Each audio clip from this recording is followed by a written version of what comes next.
Tonight's show is sponsored by Queen Bee Cleaning Company. Queen Bee Cleaning Company services Wayne County and the surrounding areas within a 1-hour radius. Their services include residential cleaning, commercial cleanings, post-construction cleanups, move-ins and move-outs. Yes, they do the packing and cleaning for you. Real estate cleanings, deep cleans, event cleanups, window cleaning, interior, exterior, and screens, junk removal, and boat detailing. Yes, you heard that right, boat detailing. You can hire them weekly, bi-weekly, monthly, one-time jobs as needed. It doesn't matter. They offer all natural cleaning options as well using chemical-safe products. All estimates are free. When you need to find a cleaning company, think Queen Bee, because when your environment is clean, you feel happy, motivated, and healthy. To contact them for all of your cleaning needs, call 570-229-3959 or email them at qbcleaningcompany@gmail.com.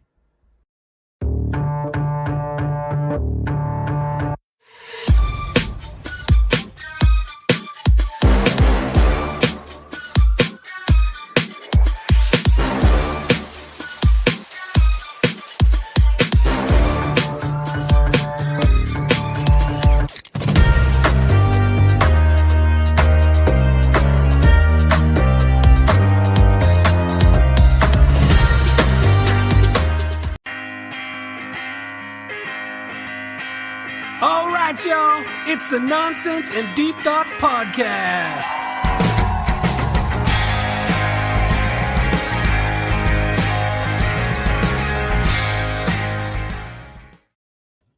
What is up, everybody? Welcome to another fantastic episode of the NDT Podcast. Couple minutes late tonight, but don't fret. It's like we always say, if it ain't late, it ain't great, baby. So welcome on in. How are you guys doing tonight? What's up? Justin, Aaron, how you guys doing? I was waiting. I thought Justin was going to say something. Silent treatment? What's going on here? I'm just aggravated from the conversation we just had about 5 minutes ago. Oh, you're okay though. You're gonna be fine. It's a-okay, baby. I'm good.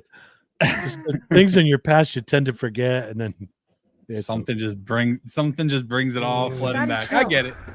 Fucker. I'm good. That's though. all right. I'm all right. Well, good news is tonight we have a special guest with us.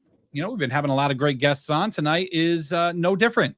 We have Jonathan Miller, a.k.a. Jonathan Phoinex, who is an author, a storyteller, has written books, has published a podcast, and is currently working on a fantastic audio drama that yours truly might be involved in. So, without further ado, let's welcome him on in. In the dark woods where shadows creep, stories rise as the campfire reaps. Jonathan's voice a haunting thrill. With every tale he bends on will. Echoes whisper, the night draws near. By the firelight of fierce collide, the Carolina Storyteller on guide.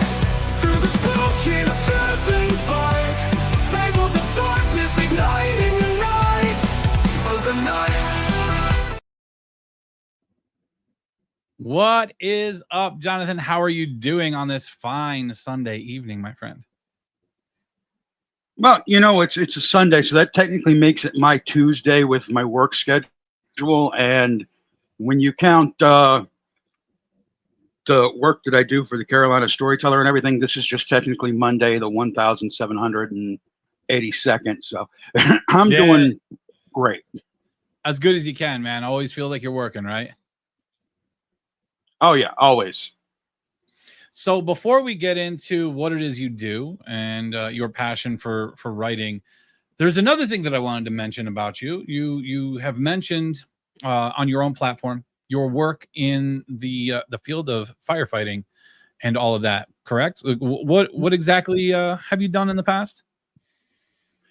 Well, I left the fire service as a training captain. But I was a firefighter, an EMT. I worked 911 dispatch for a while. I of course, did training. I spent about 17 years in the service, starting as a junior volunteer at 15. And I am a second generation firefighter, third generation EMT. Nice. So our co-host here, Aaron, he's in law enforcement himself. So you got that in common with him. But then our producer, Jared, he loves fire. He loves fire. He does fire inspections, and he just loves talking about fire safety and all of that wonderful stuff. So Yeah, I'm sure how much time do you got? I was gonna I'm say, just kidding. I'm sure you could have a great time talking to him about all that stuff too. Jared, I'll switch places. Oh yeah, definitely. We could have all kinds of fun with that. And Aaron, I'm sorry to hear. You know, I actually almost became law enforcement, but I found out I didn't like bullets flying at me. Well, that's never fun, And yeah, that I was in security at 19, and in Myrtle Beach, security works hand in hand with law enforcement. And a guy shot at me trying to get away from the cops, and that was it. I was done. No, you got to be a different breed. Yeah, I was like, "Not Dad, I'm coming and joining the fire academy now." Justin, you don't want something shot at you, but you will run into fire. Yeah, yep, that makes sense. Hey, look, fire, I understand. Bullets, I can't control. This is true. This is true. So, Justin, we have a friend from our baseball days when we were younger who got into law enforcement, and he said this area was not exciting enough for him. So he went to go work in one of the craziest cities in America when it comes to all that stuff. So, I mean, you got to be a little bit crazy in the head to want to do that stuff. Just a little. Why would you? Why Vegas? Why?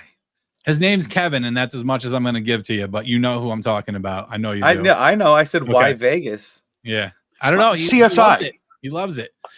So you actually, one of your first books that you published has to do with firefighting, right?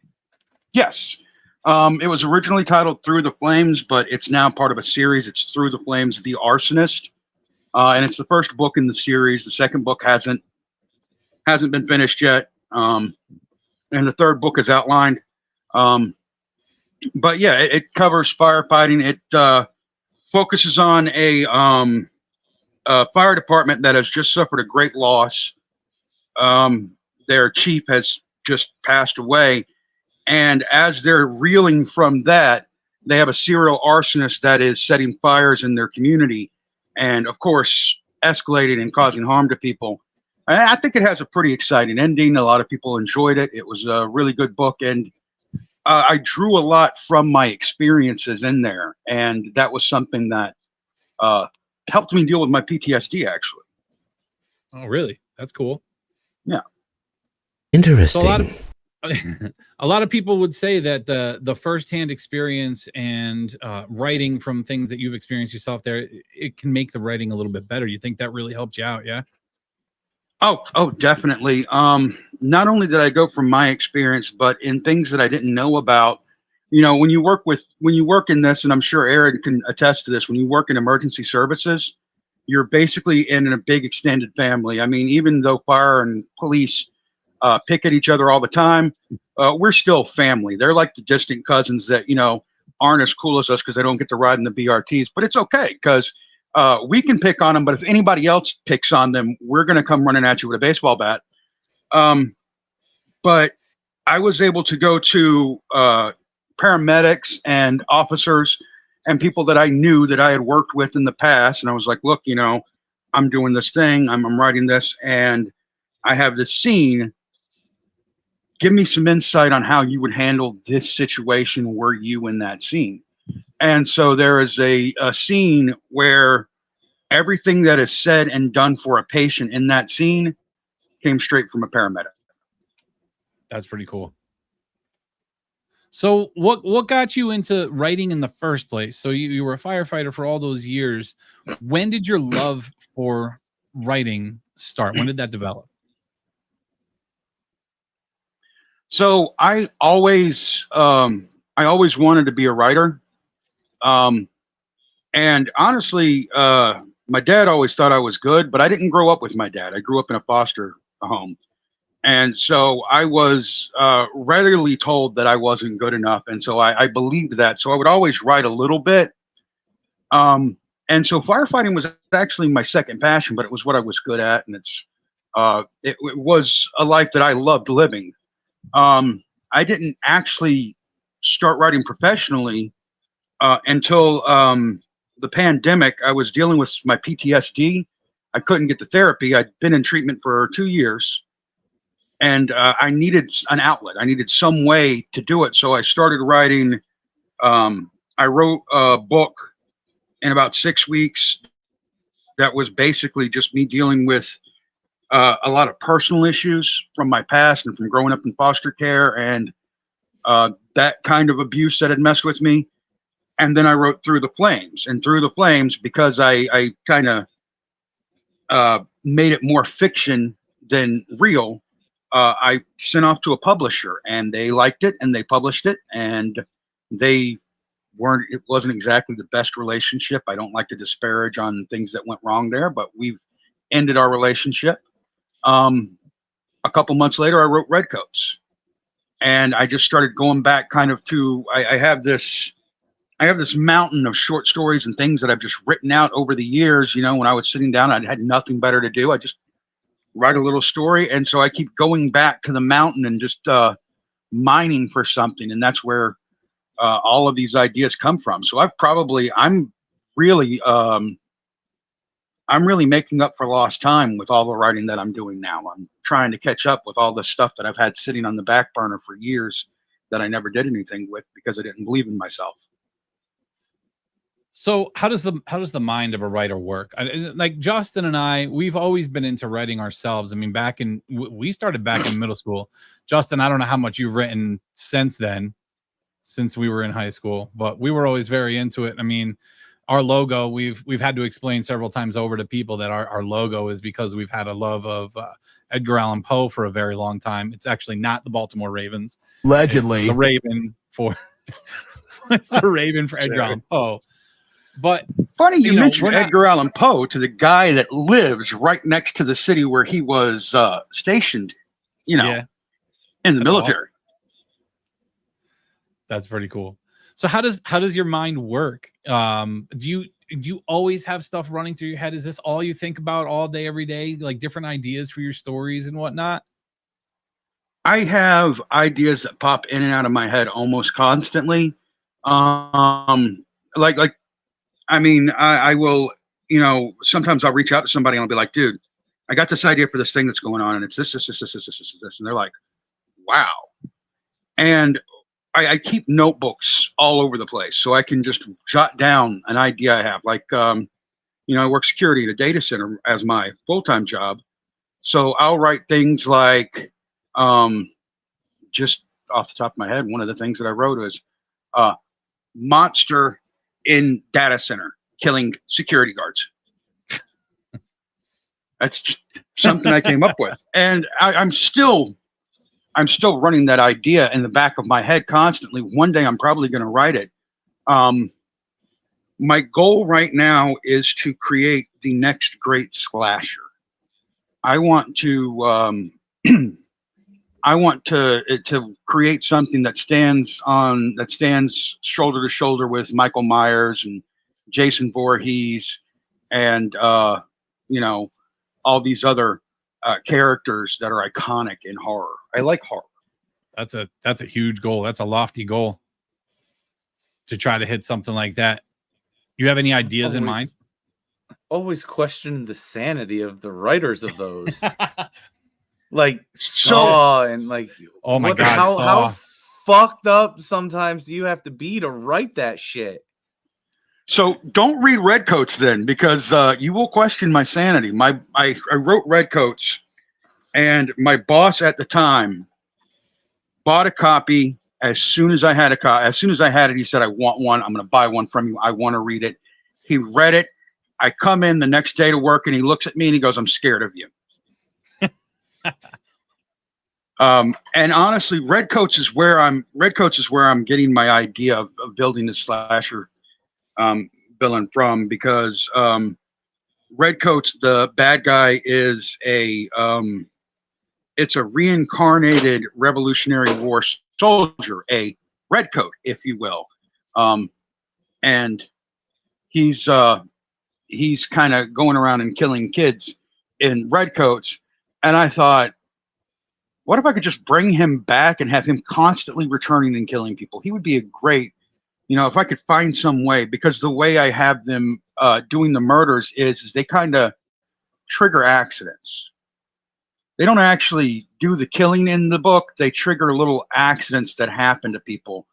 They get a little more violent towards the end, but like having a car take a turn and hit somebody as they're walking off of the street, or getting somebody positioned at the foot of a building when a piece of sheet metal drops down so it cuts them in half. So it's kind of like Death Note. Kind of like the anime Death Note. Or Final Destination. That too. That's what I was thinking. Final Destination. Jordan, I still don't ride behind. I didn't include a log truck. Did you? Hey, I still hate driving behind them. Yeah, I won't. You could tell the generation that watched that movie. Oh yeah. Jordan says, and our kids don't get it. So bright. That's a nice green, Scoobs. That's a nice green. All right. So, oh no, he was just teasing because of the color green. Because of the color green. So moving forward. So these were hand-me-downs from my son. This is his gaming headset. Yeah.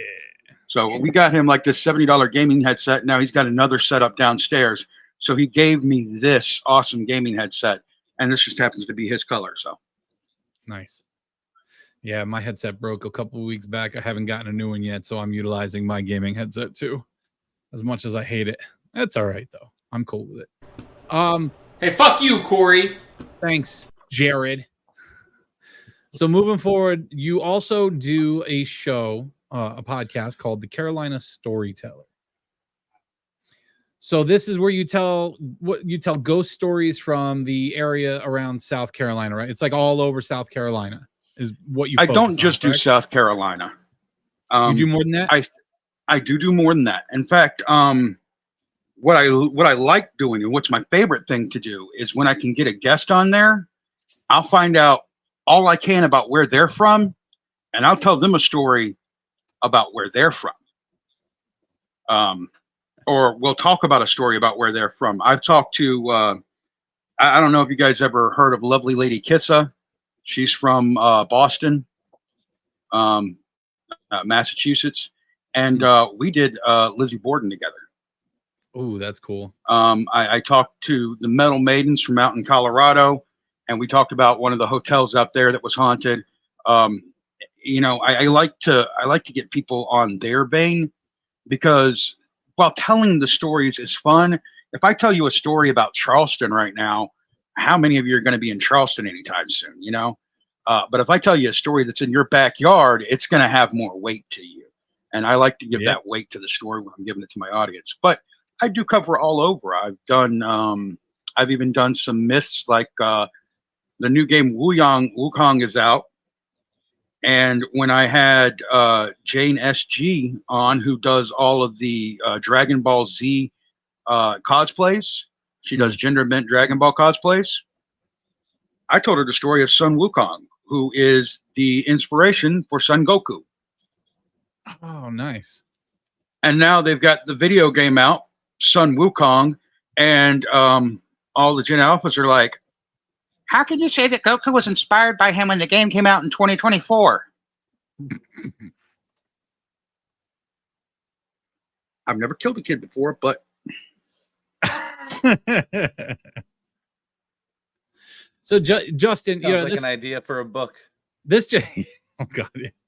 This just hit me too, Justin. You were talking about, the authors of the crazy horror stuff, like Saw and whatnot, and what kind of minds they actually kids were have. In college when they wrote that shit. That's terrifying. Yes, it is. But now I can't stop thinking about how you don't think it's equally as crazy to have a favorite serial killer. That's not crazy at all. That's crazy to me. A favorite. A favorite, Justin. Hey, come on. Fuck you, Corey. Yeah. I heard that episode, and Corey, you're a little disturbed by the idea of a favorite serial killer. A little bit. I think it's a little crazy. I can understand that. So who's your favorite then? I don't have a favorite serial killer. I'm not a fan of serial killers. Now, I do have a favorite cult leader just because everything I've listened to on him is kind of amazing. And then that is Charles Manson. He is just, for a insane psycho guy, he is just unbelievably. I can understand why everybody just went along with him because he's just got this charismatic. Hey, man, you got to get in with the swing of it, man. It's all just on the edge, man. You've got to be out there in the sky, man. And like in the 70s, I can understand why everybody bought his bullshit. It's had something to do with the drugs, I'm sure. Oh, this dude sounds like, and this is understanding, this is in interviews of him from prison. He sounds like he is on drugs 24/7. And he's in prison, not having any drugs, and he sounds like that. I can only imagine what he sounded like on the drugs in the 60s. The conspiracy theory is he was fed the drugs. He was an experiment. I do remember you telling me about that. He claims that, he just got drugged in with everybody else going crazy. There were so many things he got caught for doing and got off on such easy sentences and still able to roam free like he did, that it makes sense that he was the trial for LSD. They wanted to see what it did, and they used him. Yeah, it makes sense. So you're also saying that the conspiracy is that the government created the drugs. Uh-huh. Oh, yeah. The government created the drugs. They created Charles Manson. Charles Manson went off the hinges, and then they had to put him in prison. Cover the tracks. Oh God! So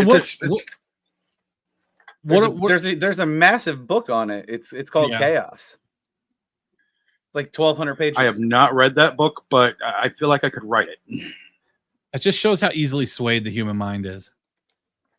The guy that wrote it started off having to write an article for like 30 years. So he started it in the 90s. It took 25 years for him to write, between all the interviews he did and everything to put into it. He went. That's a lot of time to put into writing something. Yeah. Mm-hmm. So if you watch any of our episodes, you know that we really love the paranormal stuff. We love the ghost stories. That's definitely right up Justin's alley, right up my alley. Aaron, I'm not really sure how Aaron feels about that kind of stuff yet. He's a little hit or miss on it. But as far as that goes, what's one of your favorite stories that you got to tell on your podcast? Oh, it's a tough one. You've told a lot. I know that.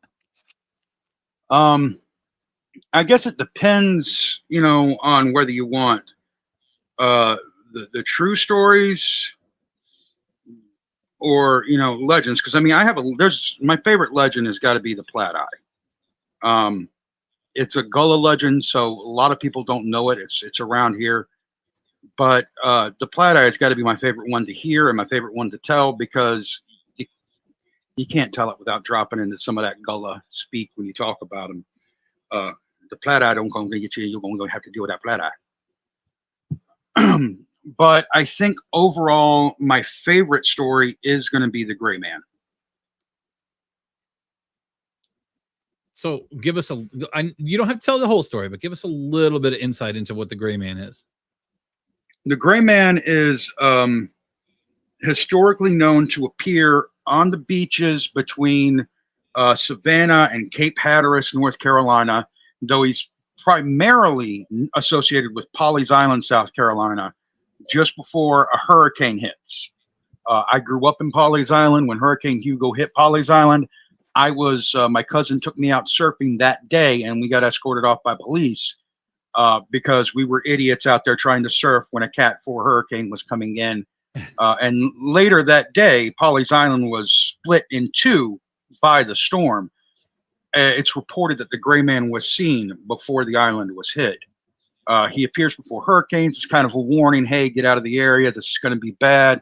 And supposedly, if you heed his warning, everything that you leave is going to be taken care of and you'll survive. If you don't, well, you're kind of at the mercy of the storm, and that's not always really good with hurricanes. No, that's kind of it's kind of intense. Oh yeah.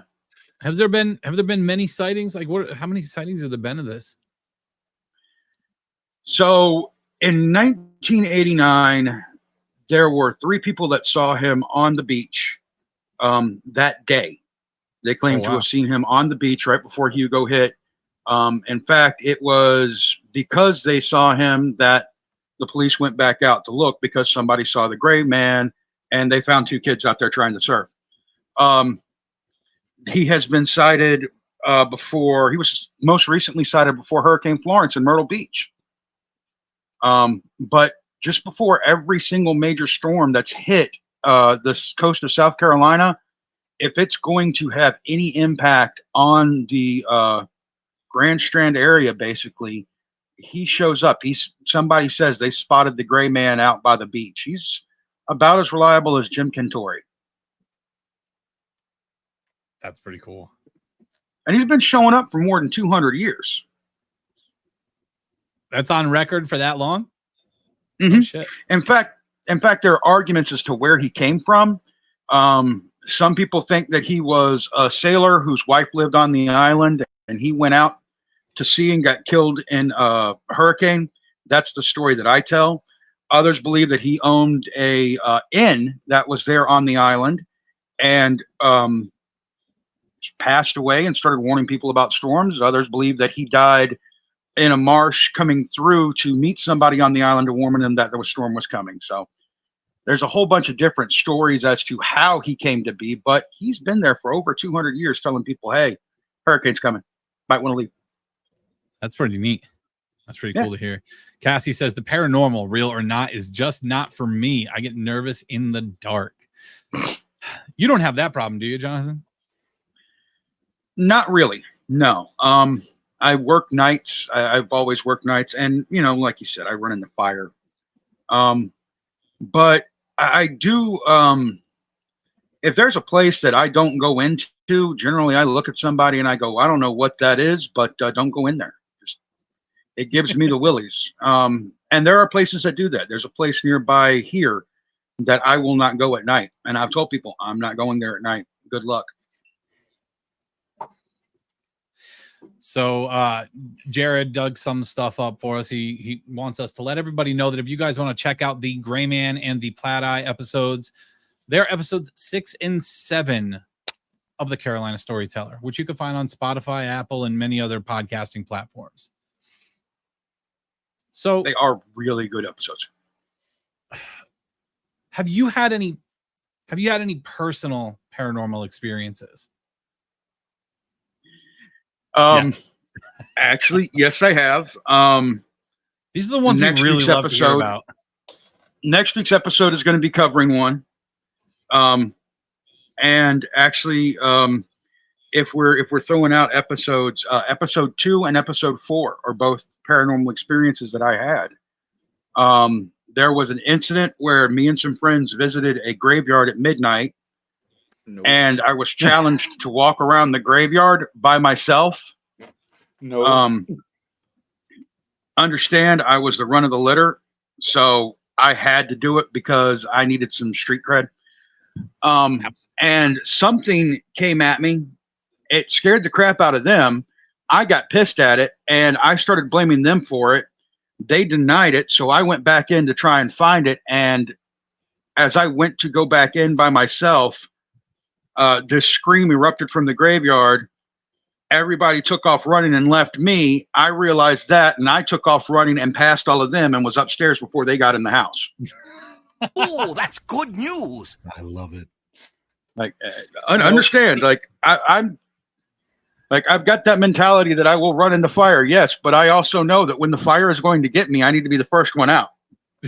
See, now Justin thinks that the only thing that would have made that even better is if you brought a Ouija board in there with you. Nope. No, don't do that. Read Redcoats. He loves Ouija boards. Read Redcoats. That's what kicks off Redcoats. That's all I'm saying. You lost me at graveyard. Nope. No, Justin, you wouldn't do that? Oh, Nope. man. Nope. Man. This graveyard has got so many stories around it, and the graveyard that we were talking about has been there since the early 1700s. The church that stands on the property was actually moved from one location to this location in 1735. So if you think about that for a second, How? Holy they shit. moved How it did brick by brick and built it there. Oh, my God. Okay. They had so built they didn't it- just lift the whole thing and move it. Okay. No. They literally moved it brick by brick. During the Revolutionary War, it served as a barracks for not colonial soldiers. I'm sorry, British soldiers. They used it as a barracks and stable. So it's seen its fair share of history, sitting there at the corner of Broad and High Market in Georgetown, South Carolina, for over 200 years, almost 300 years now. We're coming up on the 2030s here in 10 years. So it's going to be almost 300 years old, sitting there at this corner, going through all of that history. So it's not only a very creepy place to go to at night and great if you want to scare somebody, but it's a great place for a story, which is where Redcoats kicks off at, is that actual spot. That's the actual setting for the beginning of Redcoats and the end of Redcoats.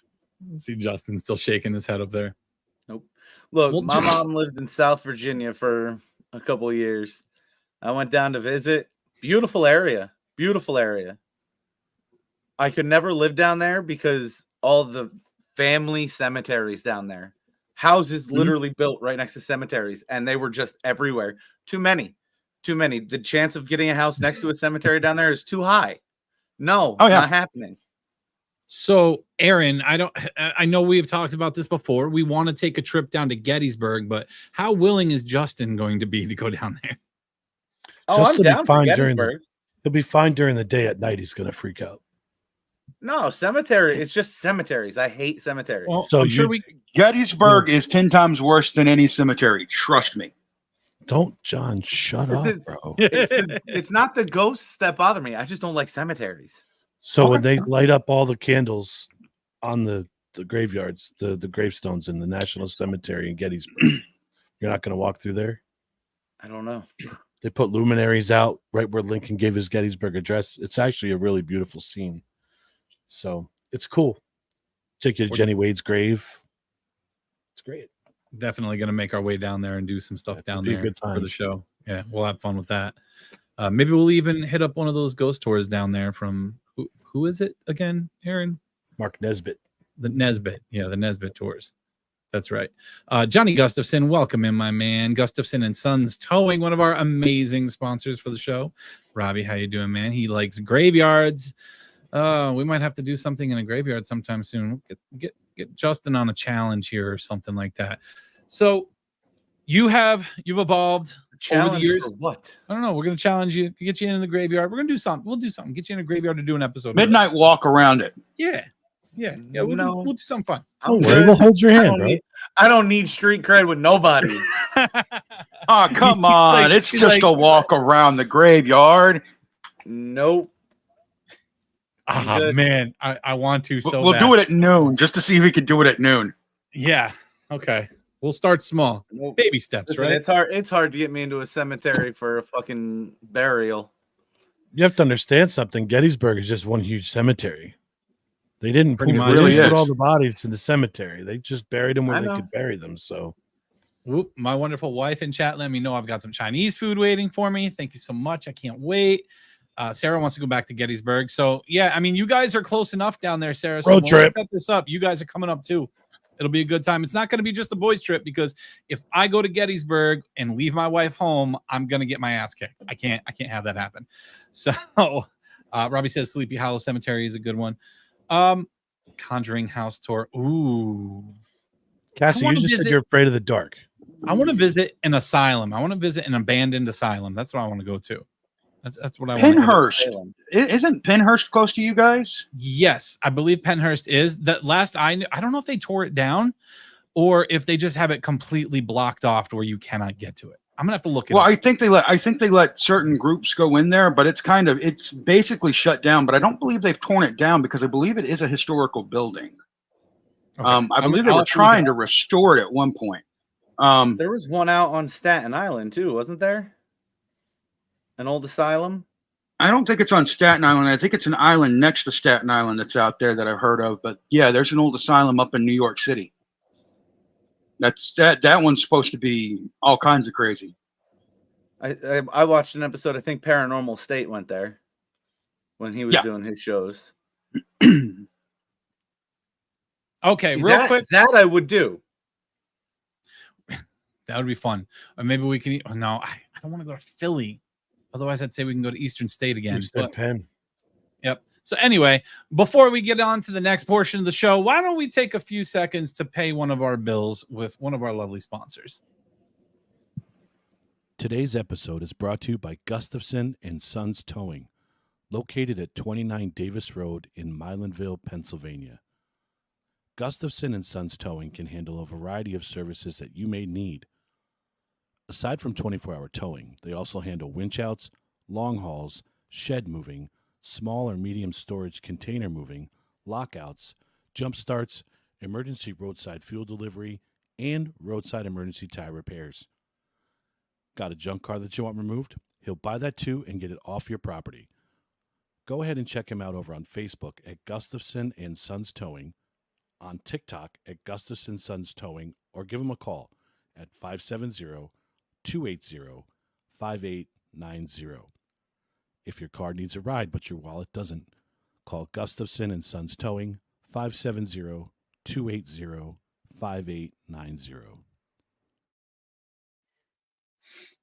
All right. So you've evolved a lot over the years with what you're doing. You are an author, a published author. Then you got into podcasting, and you've got another project you're working on now. So what I want to know is what made you decide to take that jump from just writing to creating the Carolina Storyteller? What made you decide to do the podcast? So I was trying to promote my writing is what I was trying to do. And so I had this webpage, and it had a thing where it would take what I was writing as, part of my webpage, and it would convert it into an audio podcast. And so I just kind of hit a button, and it would go through Anchor, and it would put the podcast on Spotify. And it wasn't getting me anywhere. It really wasn't. It wasn't doing anything. And so I did a couple of episodes where I went on and I talked about things like how much I love Thor in the Marvel Cinematic Universe, and what I thought of the Spider-Man Homecoming movies, and things like that. Just really minor, things. And a friend of mine looked at me and they said, why don't you just tell stories? You're always telling us stories. Just go and tell stories. Because the podcast isn't where I started telling all of these ghost stories. I've been telling these stories since I was like 15. The second I'd hear a story, I had to tell it to somebody. And then I had to tell it to somebody else. And whenever I'd sit with somebody and a topic would come up where I could branch off into a story, boom, I was in storyteller mode, and you were getting the whole enchilada. So, it started with the Headless Sentry of Wedgefield, but then it evolved to things like Lavanya Fisher, the Plaid Eye, the Gray Man, all of these stories that I knew. I would just love telling them. I used to tell my kids every Halloween, we'd all sit down, I'd break out this little skull, I'd put a tea light in his mouth, light the tea light, and I'd tell my kids and their cousins and their friends all of these ghost stories about all of these things around the area that they needed to be scared of. It was great fun. I loved doing it. And, I always, I'll tell you a story real quick. Let me tell you a story. It was my catchphrase. And so my friend looks at me and says, just go tell stories. And so I did. And, I started with Lavanya Fisher. I think I cut 5 episodes. One of them I have on Patreon, and it's just because it went a little crazy out there. and it's more of an opinion. But I cut 5 episodes. The first episode was Lavanya Fisher. The second episode was the graveyard story I just told you guys. The third episode was about a fire that I responded to. It's called The First Time in Jobtown, which was my first real fire as a professional firefighter. I was really happy about it. And then the last one that I cut it's called Storm on the Demon Road. And it's an incident that happened with me and some friends on a road that we call the Demon Road in Georgetown County. And those were the first 4 episodes. I put them up, I scheduled them up, and people started to like it. I had people go, please keep doing this. I had a friend the day I put out the first episode, he heard it. And I had a thing where you could subscribe to support the podcast.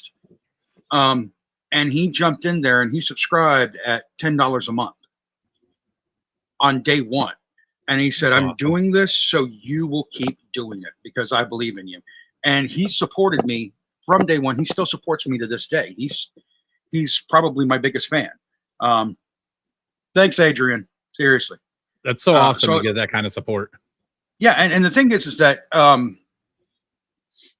he's been a friend of mine for years, but he heard it and he's like, I'm going to invest in you doing this. I'm going to invest in you. And Nikki, who gave me the idea, she invested in me doing it. So then I had to, because I had people that were invested in me. And so I just kept doing it and I kept going and finding stories. And the great thing is I get more and more stories. And so now I've kind of got a repertoire I can go through. So now I'm starting to do public storytelling, where I'll get up and I'll spend an hour telling stories, and I can always change it up and swap them out because I've got so many. I can always go to the refrigerator and just pull something fresh out and serve it, right then and there. Like my newest one, this was a story, The Hound of Ghosts and Hill. Never heard this story before.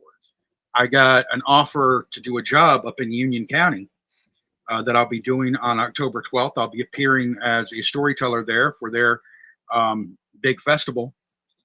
And I get told that, one of the things we want you to do is tell this story. And I'm like, well, let me go learn this story. And so I go and I do all the research on the story. It's a fascinating story. And I'm like, oh, this is my new episode. And so bam, all of a sudden it's an episode.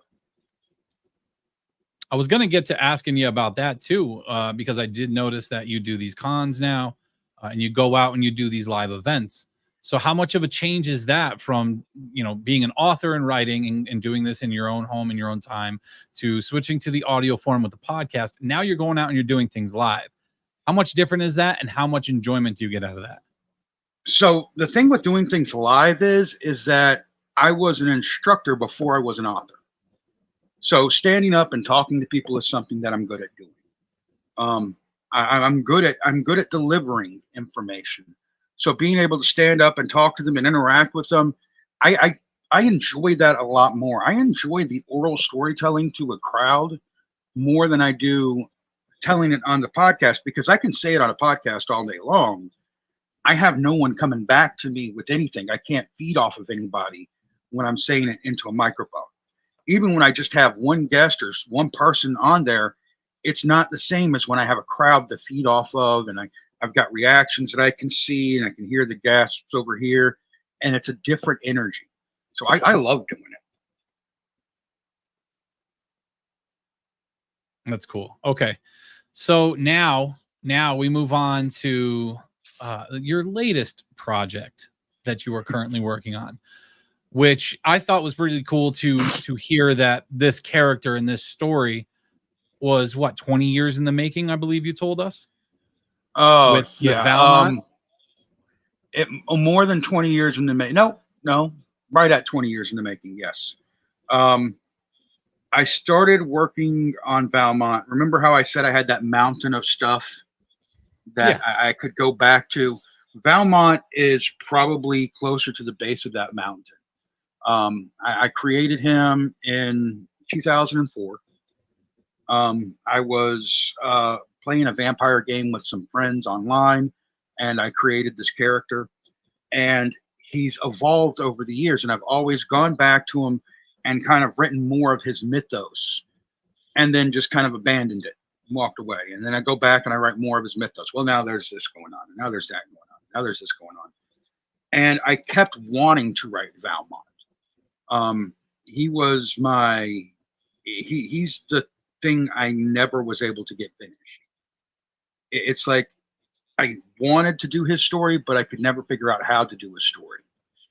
And as a podcaster, I didn't listen to podcasts that much until I became a podcaster. And then I'm always listening to them now, because I want to hear what everybody else is doing. And as I listen, I become more of a fan. There are a lot out there that I just love, like Ouch, Was That a Ghost? Of course, you guys. I listen to you guys all the time. I listen to Mortal Musings. You know, Another there's good one. just so many. The Josh and Polly Show. The Kings of Would You Rather. Yes, absolutely. It's just, you know, I find all these people and I hear what they're doing and I go, how can I do that better? How can I be the best that I can be? Is what I try to do when I'm listening to these podcasts. But then I stumbled upon audio dramas, and I thought these things were dead. You know, audio dramas were, you know, this is the radio from back in the 1920s. You know, I'm sure you guys heard the Lone Ranger, Batman, you know, Dick Tracy. You know, these shows were way back when. Abbott and Costello even is considered one. You know, they had audio dramas. And for some reason it clicked that I couldn't write the whole story, but maybe if I could write the script, I could complete the story of Valmont. And so I started working on the script, and I just pitched it out there to a friend, and like, I'm going to look for people and I'm going to do this. And they went and they started finding me people. And then I pitched it out to some more people, and a few more people came along. And then I pitched it out to a certain group in Facebook, and I got these two no talent hacks that joined on. One of them is just this creepy Mr. Rogers, and the other one somehow has landed the freaking lead role in my. He's now playing a Frigg Valmont. I don't know, Aaron, if you guys have heard of this guy. His name's Corey Bishop. He's crazy, hack, honestly, horrible actor. I've heard of him a little bit. Fuck you, Corey. I don't know how he landed that role.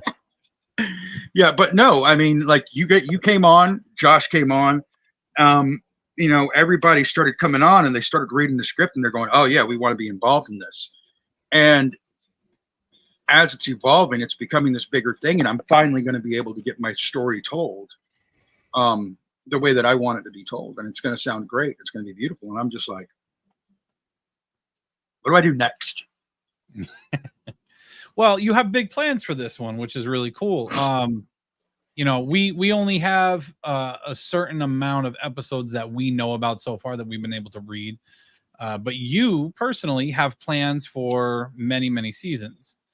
So 60 episodes total. 60 episodes total, people. So we're looking at what, 5 years? 5 years is what you're hoping for. So your game plan is to release one episode a month, correct? Yes, that is the goal. So 5 seasons. The release schedule that I want to have for the main episodes will be starting on December 1st of every year. Episode 1 will drop December 1st. Episode 11 will drop October 1st, but episode 12 will drop October 31st. So you'll technically get 2 episodes in October because you'll get the finale on Halloween night every year. Yeah. That'd be pretty cool. Which, so I mean, honestly, I was going to say, honestly, with this first season, if you're listening to episode 11 on October 1st, you're not going to wait. You're not going to want to wait till November 1st to hear what happens after that. Because trust me, I've written this out. I know how it's going to go. I know people are going to go insane. So can you give the viewers a little bit of a backstory or like a little bit of a synopsis about what this story is going to be about to try to draw them in a little bit.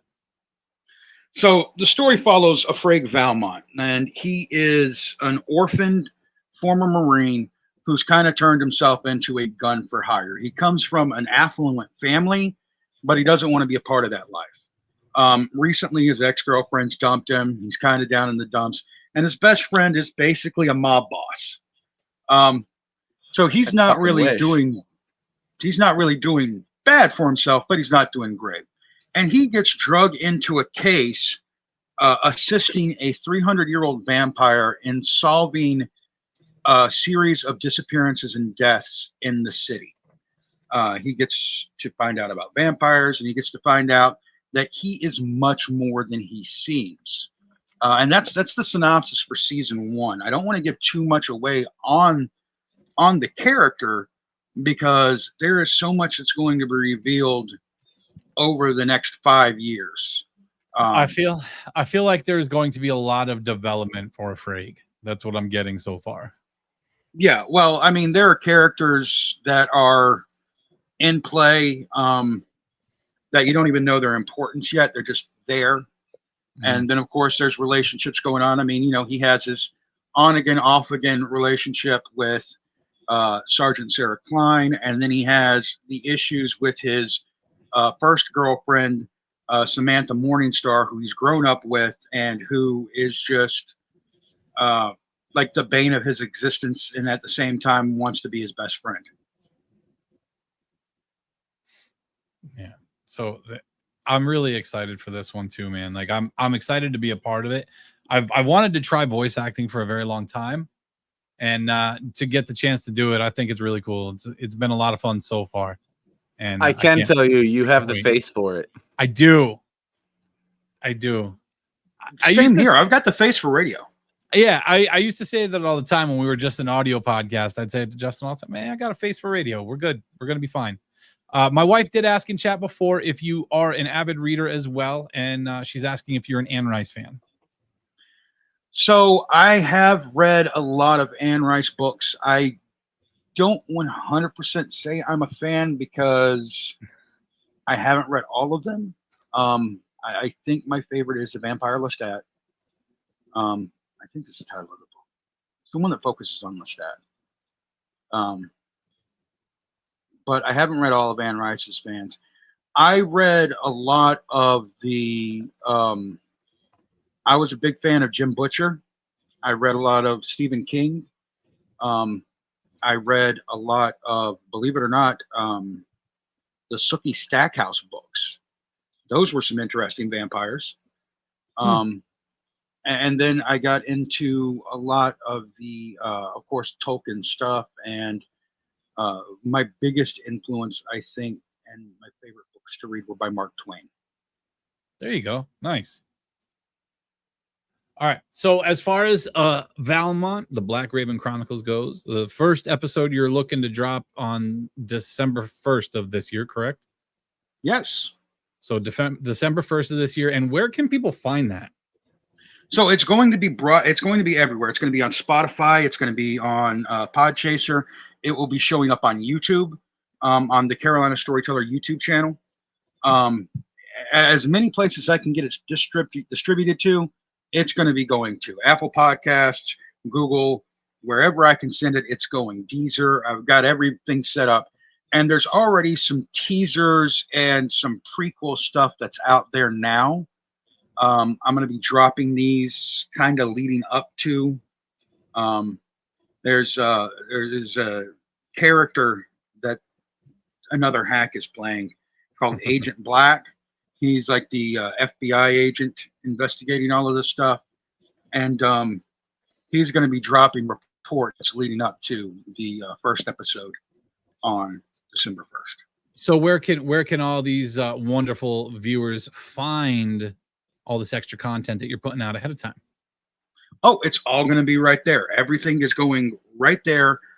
You can look up Valmont, the Black Raven Chronicles on Spotify, Deezer, Apple Podcast, anywhere you listen to podcasts, iHeartRadio, it's all there. Or you can just go to thecarolinastoryteller.com and get the links right there. And you do have a Patreon for all that as well, right? Bonus interviews with cast members and stuff like that. Oh, yeah. So my assistant director, who is the Vampire Queen Jacqueline, has taken on interviewing all of the cast, and those have been posted on Patreon. So it's patreon.com/The Carolina Storyteller. You can listen to all those interviews, hear all about the actors who we're going to be putting voices into this amazing show that we're making. Yes, that's a super important part of it. A little bit of support goes a long way, everybody. So if you are intrigued, if you're interested, you want to hear a lot of the bonus content, make sure you check out the Patreon over there. The subscription cost is a low cost every single month, and it helps out tremendously. All right, is there anything else that you want? Is there anything else that you want to promote before we head out for the night? No, that's really what we've got going on right now. Is we've got Valmont coming up, and of course, the Carolina Storyteller. Those are my two big projects. Actually, I take that back. There is one more thing I want to mention. If any of you are going to be in North Charleston, South Carolina, this coming May, we have Atomicon, which is the local all types of media convention. It is like my third or fourth year going there. I love being a part of Atomicon. I host game shows. I have a table. I'm actually trying to get as many people in the Valmont cast there as possible so we can do a live table read and do a panel about making an audio drama. It's a great convention to go to, and it's a great starter convention if you've never been to a convention before. So if you guys could come down, I'd love to have you. Road trip. It would be nice. That's what I'm talking about, Aaron. Fucking expensive. Care road trip, baby. How expensive can a trip to South Carolina be? I mean, you could even look up Charleston. We could even talk to Jonathan about setting up our own table there as well and get a little 2-for-1 action down there. Hey, if you guys have merch, you can sell merch there, set up a table, make some money. Hey, come on down. Till May. It's a business trip then. See, then it's a business trip. It is. Write it off. It is. It's all a tax write-off, baby. Not a bad call. Justin, Aaron, do you guys have any other questions for Jonathan before we roll out? Nope. He's pretty much hit everything. No, sir, you nailed him. Oh, he says all I'm hearing is gold in South Carolina. Lots of it down here. It just isn't in the ground. He meant golf. Of course he meant golf, because of course he did. Golf. All right, guys. Lots of that down here too.